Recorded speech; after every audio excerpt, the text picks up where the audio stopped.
प्रणाम दोस्तों, मैं लोधी परमेश्वर राजपूत एक बार फिर आपके सामने प्रस्तुत हूँ। फिजिक्स एनसीईआरटी के टफ प्रश्नों की ये जो श्रृंखला चल रही है उसे लेकर। तो आज का जो प्रश्न हमारे सामने है वो ये है, NCERT physics 12th chapter number 1 page number 47 question number 1.14। इसमें भी जो सेकंड पार्ट है उसके साथ जो है बच्चों को ज़्यादा समस्या होती है। जो फर्स्ट पार्ट है उसमें इतनी ज़्यादा समस्या नहीं होती, क्योंकि फर्स्ट पार्ट में सिर्फ इतना पूछा गया है कि ये 3 चार्ज पार्टिकल्स हैं, इलेक्ट्रिक फील्ड से हम इसको मूव करा रहे हैं और हमको बताना है कौन से पॉजिटिव हैं और कौन से नेगेटिव हैं, यानी चार्ज का साइन क्या है। तो ये कोई बहुत बड़ा क्वेश्चन नहीं है। हालांकि एनसीईआरटी में ये फील्ड की डायरेक्शन नहीं दी हुई है जो मैंने यहाँ पे बनाई हुई है। तो यहाँ पे मैंने बना दी है बच्चों के लिए ताकि वो समझ जाएं higher to lower electric field हमारा चलता है। तो जो पार्टिकल इलेक्ट्रिक फील्ड की डायरेक्शन में डेविएट होगा दैट इज पॉजिटिव, और जो इलेक्ट्रिक फील्ड के अपोजिट होगा वो नेगेटिव। भाई 1 और 2 हमारे अपोजिट में जा रहे हैं, इनका जो डिफ्लेक्शन है अपोजिट है, दैट इज ये दोनों नेगेटिव होने वाले हैं, और जो थर्ड है ये पॉजिटिव होने वाला है। और इसमें कोई खास समस्या बच्चों को नहीं है। बच्चों को समस्या आती है जो इसका सेकंड पार्ट है, जिसमें पूछा गया है कि बताइए इन तीनों में से किसका charge to mass ratio highest होने वाला है।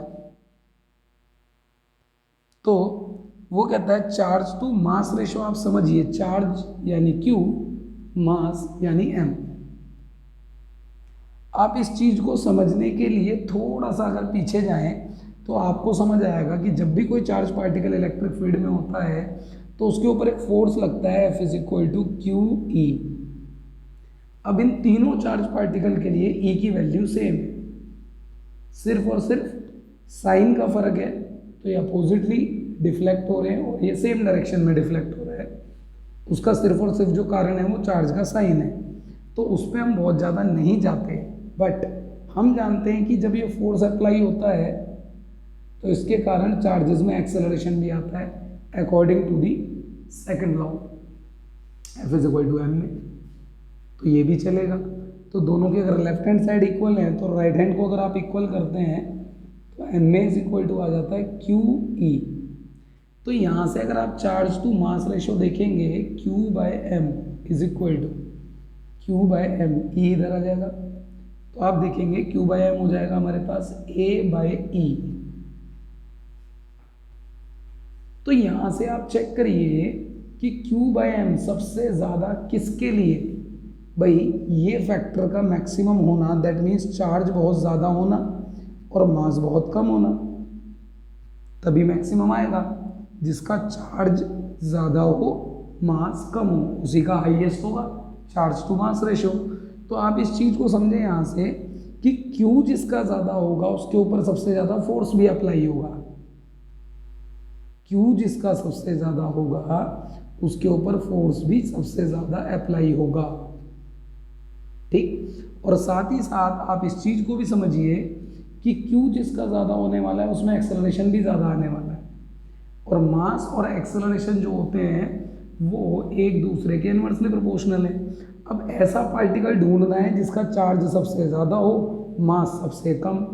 तो चार्ज जिसका सबसे ज्यादा है फोर्स उस पर सबसे ज़्यादा लगने वाला है, और अगर उसका मास भी सबसे कम है तो आप सोचिए कि उसका डिफ्लेक्शन सबसे ज़्यादा होगा या सबसे कम होगा। आप इस चीज़ को समझिए थोड़ा सा कि यहाँ पे चार्ज अगर सबसे ज़्यादा है तो फोर्स सबसे ज़्यादा, भाई फोर्स सबसे ज़्यादा लगेगा तो इसका मतलब उसमें डेविएशन भी तो सबसे ज़्यादा आएगी, क्योंकि फोर्स जो है हमारा वो किस डायरेक्शन में लगेगा, इलेक्ट्रिक फील्ड की डायरेक्शन में।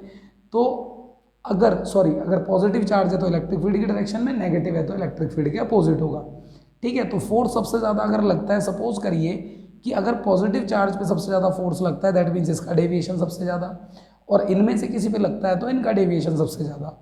हालांकि इसमें एक थोड़ी सी जो छोटी सी हम समस्या महसूस करते हैं इस क्वेश्चन में वो ये होती है, क्योंकि जो एनसीईआरटी ने डायग्राम दिया है उसमें प्रॉपरली हमको ये समझ नहीं आता कि यार कौन से वाले का डेविएशन सबसे ज़्यादा है। क्योंकि ध्यान रखिए चार्ज सबसे ज़्यादा तो फोर्स सबसे ज़्यादा, और मास अगर कम तो कम मास पे जब ज़्यादा फोर्स अप्लाई होगा तो डेविएशन अच्छा खासा आने वाला है। तो इस चीज़ को समझ लीजिए कि तीनों पार्टिकल में जिसका डेविएशन सबसे ज़्यादा होने वाला है उसी का चार्ज टू मास रेशो जो है वो सबसे ज़्यादा होने वाला है। अब एनसीईआरटी में क्वेश्चन ऐसा दिया है थोड़ा सा कि वो डेविएशन समझ नहीं आता कि सबसे ज़्यादा किसका है सबसे कम किसका है, तो उसी के लिए मैंने लाइंस खींची। ये पार्टिकल की इनिशियल से लेके बिल्कुल सीधी लाइन आप खींच लीजिए डायरेक्शन से, बिल्कुल सीधी डॉटेड लाइन जो दिख रही है, और उसके बाद आप डेविएशन चेक कर लीजिए। ये एंगल आप चेक कर लीजिए, डेविएशन इस तरीके से चेक कर लें तो आपको लगभग पता लग जाएगा कि जो थर्ड पार्टिकल है उसका डेविएशन सबसे ज़्यादा है, इसीलिए उसका चार्ज टू मास रेशो भी सबसे ज़्यादा है। तो अगर आपको वीडियो पसंद आई है तो आप जानते हैं कि लाइक करना है, शेयर करना है, सब्सक्राइब करना है, ताकि और बढ़िया बढ़िया वीडियो और अच्छी अच्छी वीडियो आपके लिए ला सकूं। कमेंट में लिखें क्या आपके डाउट हैं, क्या आपकी प्रॉब्लम्स हैं, उनके ऊपर वीडियो बनाने की कोशिश करूंगा। वैसे मैं रोज़ कोशिश कर रहा हूं कि प्रतिदिन एक वीडियो किसी एक क्वेश्चन पे आपके लिए लेके आऊं, तो जो भी आपके डाउट्स होंगे उनके ऊपर भी मैं पूरा काम करूंगा। और एक एक डाउट रोज़ अगर मैं सॉल्व करता हूं तो भी आपको साल में लगभग 200-250 डाउट तो मिल ही जाएंगे। अगर छुट्टी भी हो जाती है बीच में कभी तो मैं चाहूँगा कि आप मैक्सिमम डाउट्स अपने कमेंट में डालें और उन डाउट्स को मैं आपके सामने लेके आऊँ। बोर्ड अभी पास ही है, आप लोगों ने पढ़ाई शुरू कर दी होगी, डाउट आ भी रहे होंगे, तो आप सभी से मैं कहूँगा कि आप अपने डाउट मैक्सिमम भेजिए। मैं अपनी तरफ से पूर्ण प्रयास करूँगा आपके सभी डाउट्स को सॉल्व कर सकूँ, आपको समाधान दे सकूँ। तब तक के लिए जय हिंद, जय भारत, वंदे मातरम।